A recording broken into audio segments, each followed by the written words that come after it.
Borthakur IS academy প্ৰস্তুতি আৰু অধ্যয়নৰ নিৰ্ভৰযোগ্য ঠিকনা।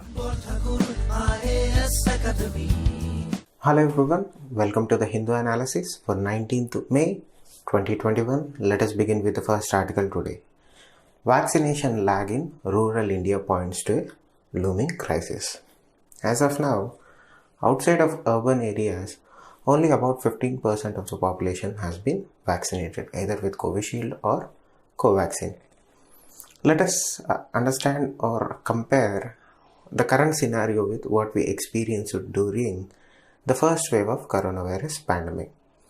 In the first wave of coronavirus pandemic, which peaked anywhere between September and October of 2020, mostly on September 15th to 20th of 2020, we started seeing that the number of cases substantially increased in urban areas, and later the number of cases that were being reported in urban areas plateaued.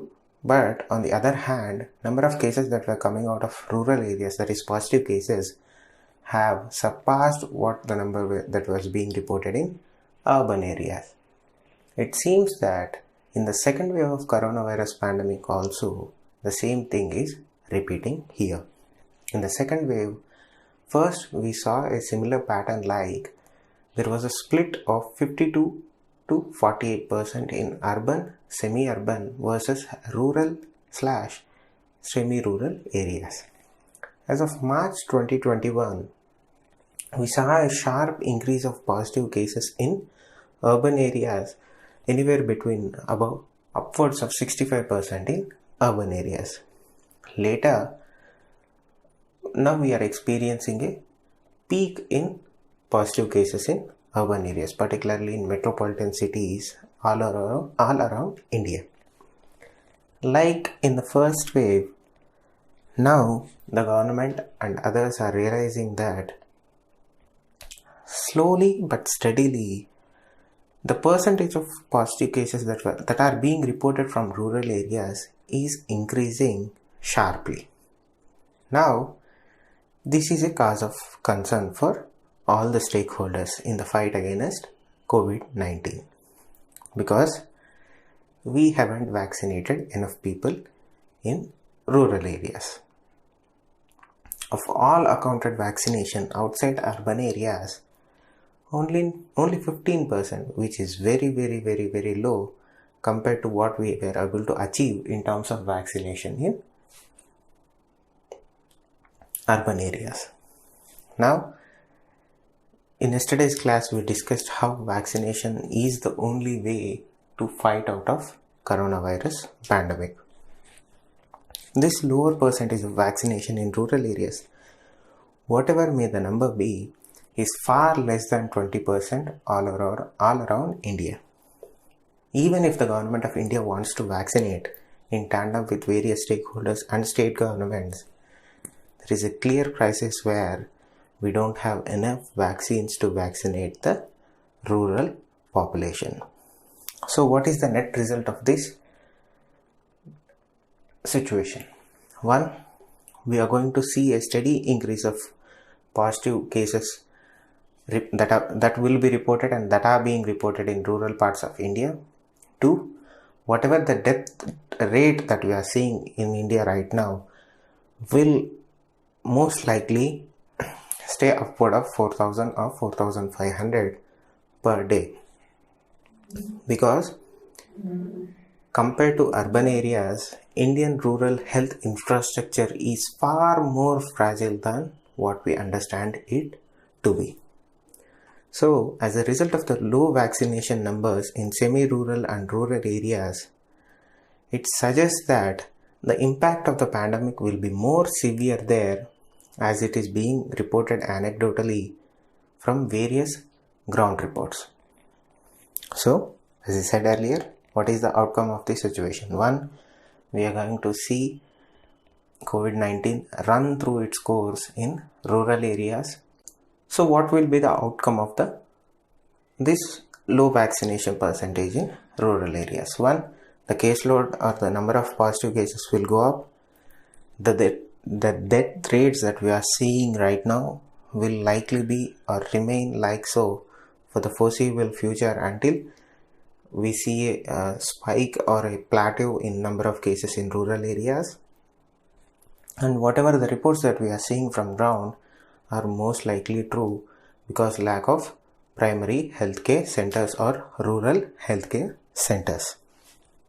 Coming to the next article, tracking the pandemic's rural march. This is in tandem with the earlier article. Now, unlike the first time when it was largely in urban areas, this time it has spread to villages also. That is COVID-19. First, estimates versus the reality. Now, there was a lot of expectations that India will experience a second wave of coronavirus because that has been the case all around the world. But due to short-sightedness of our government and our advisors, whomever you want to blame, the truth is both the governments and the public behaved very relaxed when we passed through the first wave of coronavirus pandemic. Everybody thought that we had won the coronavirus pandemic. Unlike other nations, India will not experience a second wave. Foreshadowing which proved to be very devastating for us because many other countries, when they experienced the first wave and the second wave, in certain cases, they learnt their lessons and started building their capacities both in urban areas and rural areas. India did the exact opposite. Like how? We dismantled special infrastructure that we built to handle high caseloads the moment we realized that we luckily, or whatever you call it, passed the first wave of pandemic. Second, we didn't do enough statistical estimation to understand what kind of an impact would a second wave in theoretically or empathetically it would have if India had a second wave. We didn't do statistical models, we didn't prepare for it, we didn't build capacity. On the contrary, we dismantled whatever the capacity that we have built over the first wave of pandemic. Vis-a-vis oxygen crisis, lack of beds, lack of remdesivir vials, lack of other therapeutics that are available to treat COVID-19 patients. Now the question rises, was this avoidable? Yes, it was avoidable because if the government was able to understand and take lessons from other countries, the government would have prepared enough. Now coming back to the article, as a result of our underpreparedness to tackle the second wave of COVID-19, the result is going to be much higher level of infections and death rates in rural areas. Earlier, few states were spared by the first wave of coronavirus pandemic.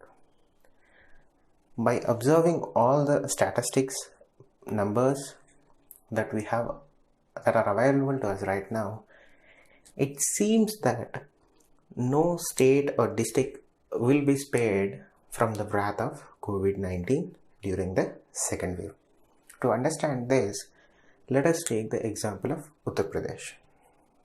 For the sole reason that Uttar Pradesh is the highest populated and densely populated state, to understand this, whenever Uttar Pradesh develops completely, India will also develop. Both are related because Uttar Pradesh is at the heart of India in terms of every aspect that you consider in terms of development. So let us go back to it and let us understand what is the situation in Uttar Pradesh. This is in regards to how the healthcare infrastructure in rural areas have been crumbling or have been reduced from their previous strengths. Everybody anticipates that the healthcare infrastructure in India has to be strengthened. Everybody agrees that. But for the past few years, in almost every state, instead of capacity building, instead of increasing the number of primary health cares or community healthcare centers, there has been a consistent decline in number of healthcare centers in or access to healthcare centers in rural India.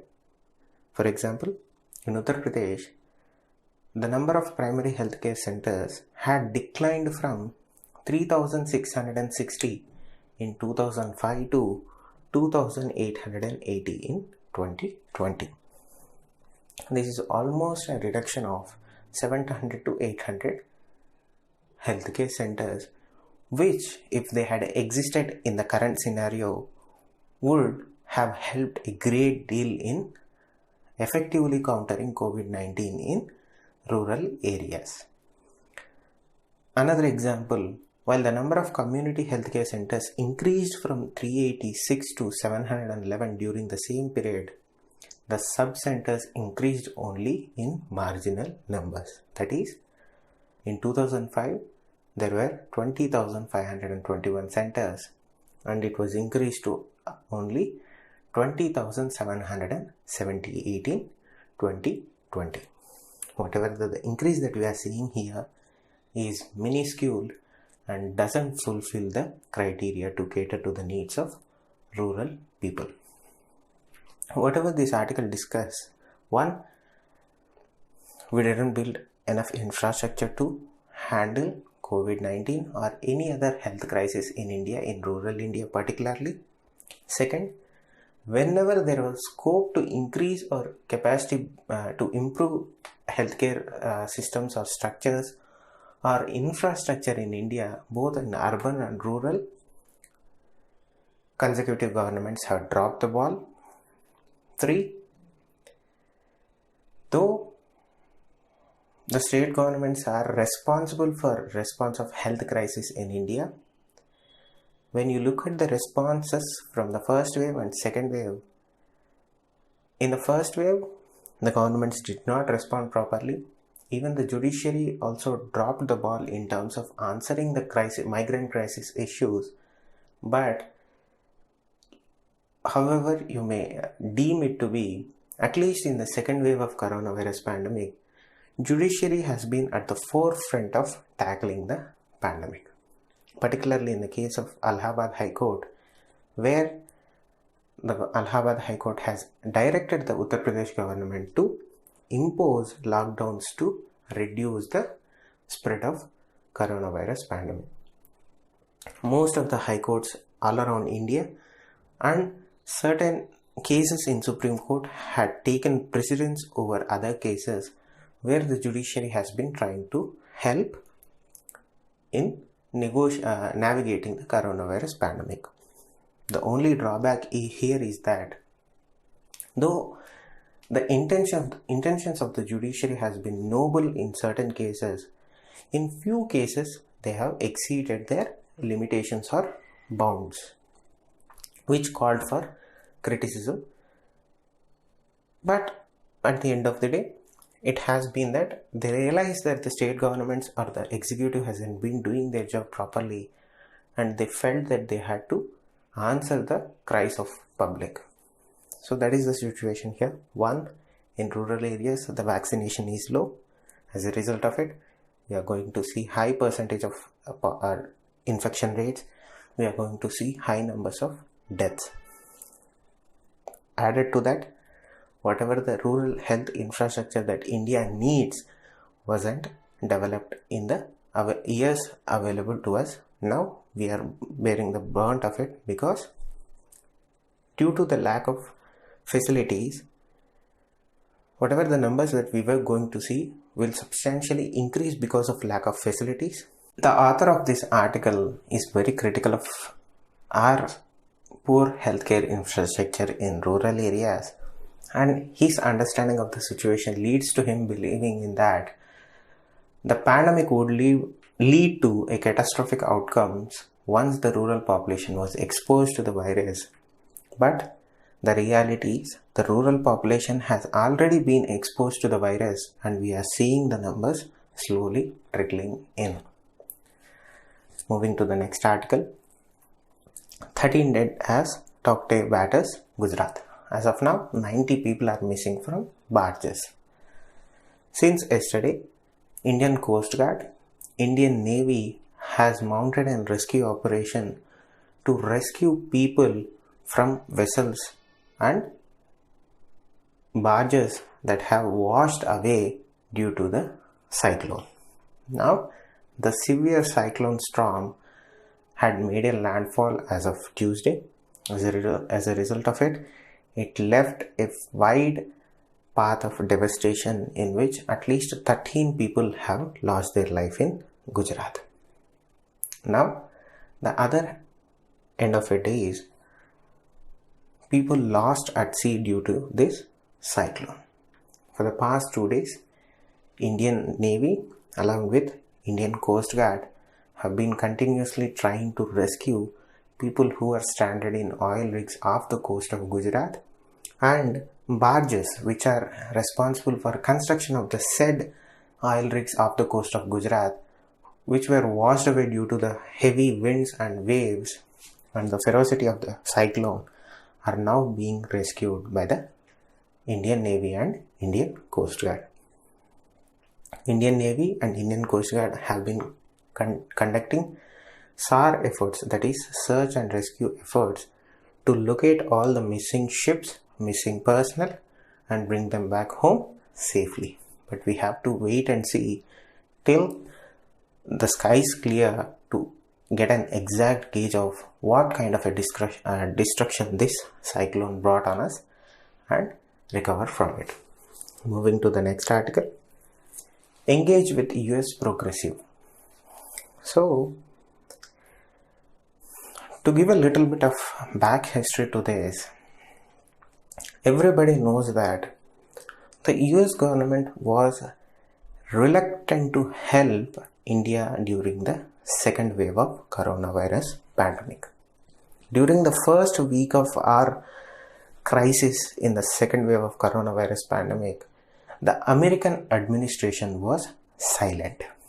As a result of it, majority of Indian population was very angry with the US government and they expressed the same anger towards the US government. After the first initial week of silence of US government, the US government made a U-turn and started helping India by sending supplies such as oxygen concentrators, oxygen cylinders, therapeutics, remdesivir vials and other drugs and other necessary items to fight pandemic in India. So to my understanding, the reason why the American government was silent for the first week were two things. One, you have to understand that in any American administration, the politicians do not tend to make the decisions.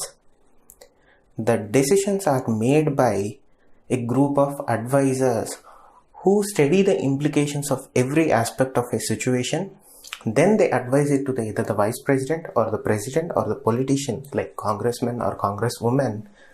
Then after the advisors give their advice and opinion to these politicians, then using these advisors info or information, the politicians make the decision in United States government. To my knowledge, under the Biden administration, when India was experiencing the second wave of coronavirus pandemic, the advisors in the White House were divided into two groups. One group was saying that America shouldn't help India in the time of crisis.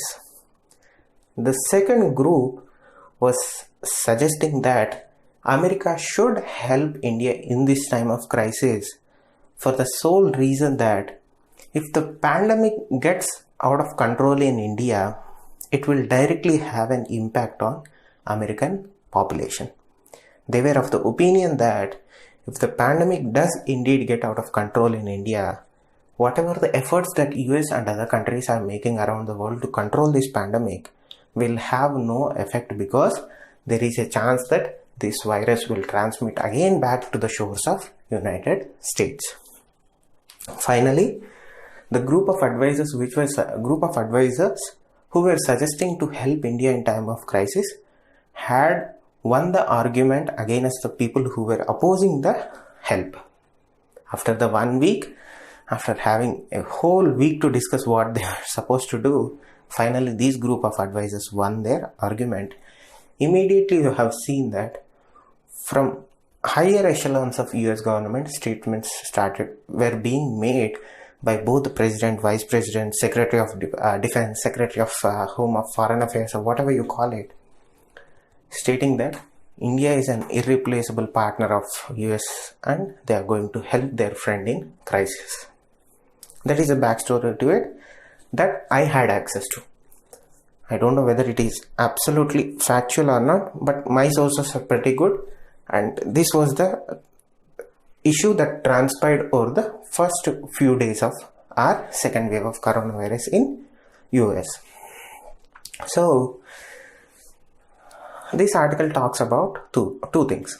One is how strong are the progressive congressmen or congresswomen in the Democratic Party and particularly in Democratic Party and Biden administration.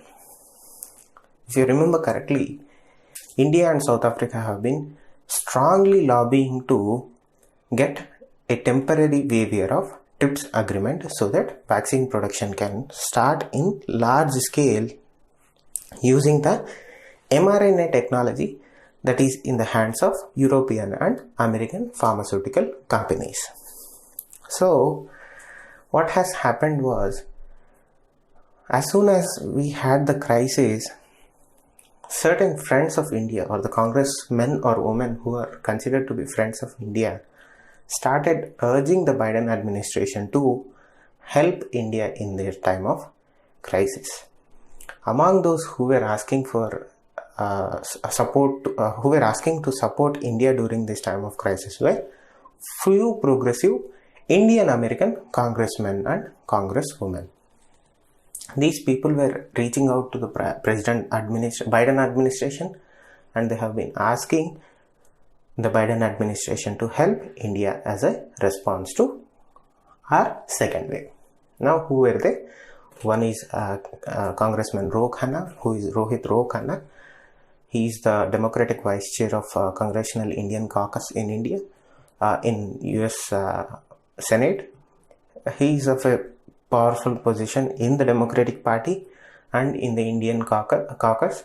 And the other is Pramila Jayapal, who our External Affairs Minister had an fracas with when she was asked to be present in a meeting. He turned down that meeting, and when they were in an informal exchange, he refused to shake her hand, which didn't go well with both then Congresswoman and now Vice President Kamala Harris and the progressive group or progressive lobby in the American Congress.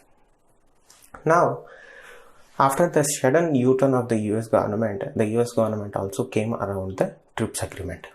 They said that yes, we will support South Africa and India's proposal for a TRIPS waiver, but we will propose our own agreements instead of supporting the proposal that was put forth by India and South Africa.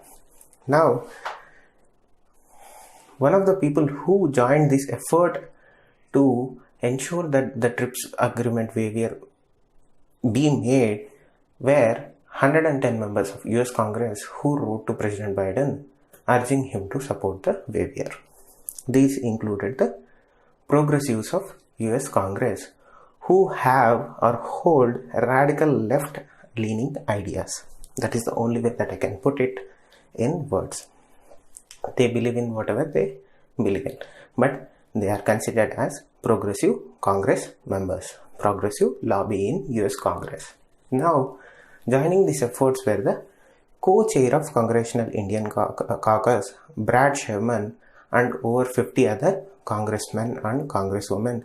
Again, they were urging President Biden to supply essential items and help India in its fight against COVID-19. Now, two takeaways from here. The author clearly suggests here that progressives were instrumental in ensuring that India got what it needs to counter second wave of COVID-19 from US to these progressives supported or pushed Biden administration to support the TRIPS waiver agreement. Yes, it is true in both terms, but they are not solely responsible for these decisions. They had a part to play in it, but they are not solely responsible for it. So, one takeaway from all these situations or the whole episode is one thing. The progressives in the Biden administration and the Democratic Party are an unformidable force, meaning they have power in both Democratic Party and Biden administration. Meaning, if they want to get something done, they can get it done in Biden administration and in US Congress and Senate. Now, what is the problem with the progressives and India? The problem is simple, particularly in the case of Congresswoman Pramila Jayapal. She had made some statements regarding human rights violations both in Jammu and Kashmir and during the farmers' protest, which didn't go well with the Indian disposition. Now, we have been giving cold shoulder to these progressives, since it has become evidently clear that these progressives hold a good deal of power and influence in Biden administration and in US Congress. It is time for India to engage with them in a proper way. Yes, will they stop making certain statements critical of Indian government and Indian population? No, likely not, because they are called progressives for a reason. But does that mean that India should stop engaging with these people or with these congressmen and congresswomen? No. India is a democratic country. We have a very, at times questionable, but little bit of an effective foreign policy and a foreign office. So it makes sense to ensure that we gain or muster the support of these progressives by engaging them continuously and try to allay all their fears, both in terms of human rights in India and any other issues that they have concerns in regards to. That is what the author is trying to say here through this article. Coming to the next article, 98% of India still at risk, warns Health Ministry. Yesterday, the Health Ministry has released a report stating that only 1.8% of the Indian population has been affected by the virus, and they were able to successfully contain the spread of virus under 2% of the population. This leaves the other 98% of the Indian population still at risk of being contracted or affected by the COVID-19 virus. Now, when this data was being released, the government is very clear that the virus is still pretty much active, and we cannot take rest or be lax until we get the majority of the population vaccinated and the virus under control. Now, the second aspect of this article is vaccination for children below 18 years of age. Now, both the vaccines, that is Covishield and Covaxin, are being tried under medical trials. The results of clinical trials for these vaccines to be administered to children under 18 are not yet published, but whatever we are seeing right now, the results seems to be promising, particularly in the case of the Bharat Biotech developed Covaxin, which released interim trial data showing high rate of efficacy when the vaccine was administered to children below 18 years of age. Coming to the next article, new naming system for virus variants. One thing that we realized due to coronavirus pandemic was the racialization of COVID-19 strains. In the case of the first strain that came out of Wuhan, some people, particularly in the case of the President of United States, the earlier 45th president, that is Donald Trump, popularly termed it as China virus and Wuhan virus. Majority of the population felt that the terming of the virus as China virus and Wuhan virus is racist in nature, meaning it was demeaning and demoralizing towards the population of China. As a result of the past few days and past few controversies, where the variant which we are seeing, or the strain that we are seeing in India, was being termed as the Indian variant or Indian virus, which the Indian government and personally I felt very racist, and I oppose to the fact that this strain has been termed as Indian variant. As of today, the Singapore Foreign Ministry released a statement out against Chief Minister of Delhi, Mr. Kejriwal, when Mr. Kejriwal termed a new variant that was being reported in Singapore as Singapore variant. So, calling or identifying variants that are in different countries by their country name seems to be very of a sensitive nature. As a result of it, the World Health Organization said that they are going to come up with a new system to name virus variants that come out of different parts of the world.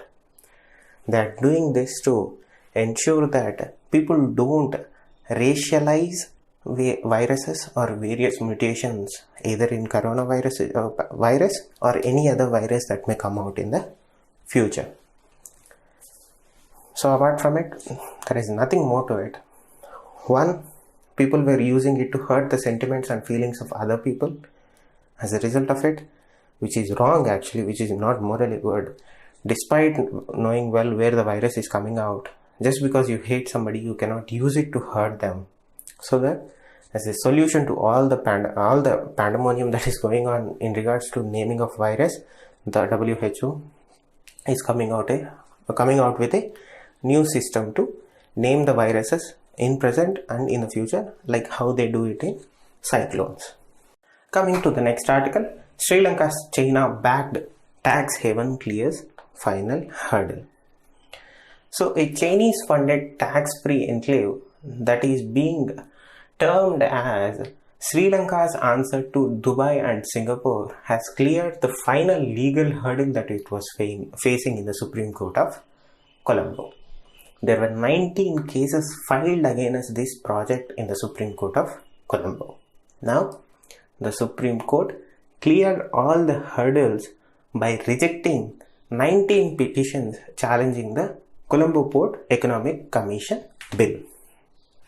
Now, this project costs about $1.4 billion, and this is the highest investment or foreign direct investment into Sri Lanka from any other nation. In terms of FDIs in Sri Lanka, China occupies the top spot, followed by other countries. Of all the funding and construction or projects that are being undertaken by China in Sri Lanka, this is the biggest one. Now, there were certain hurdles in the project because certain terminology that was used to put forth the bill were not in spirit of the Constitution of Sri Lanka. So, the court suggested few changes but refused to stop the project from continuing. Now, the bill is expected to pass without any opposition in the Colombo Parliament, and this is a very big project in terms of economy and in terms of influence of the Chinese side in Sri Lanka.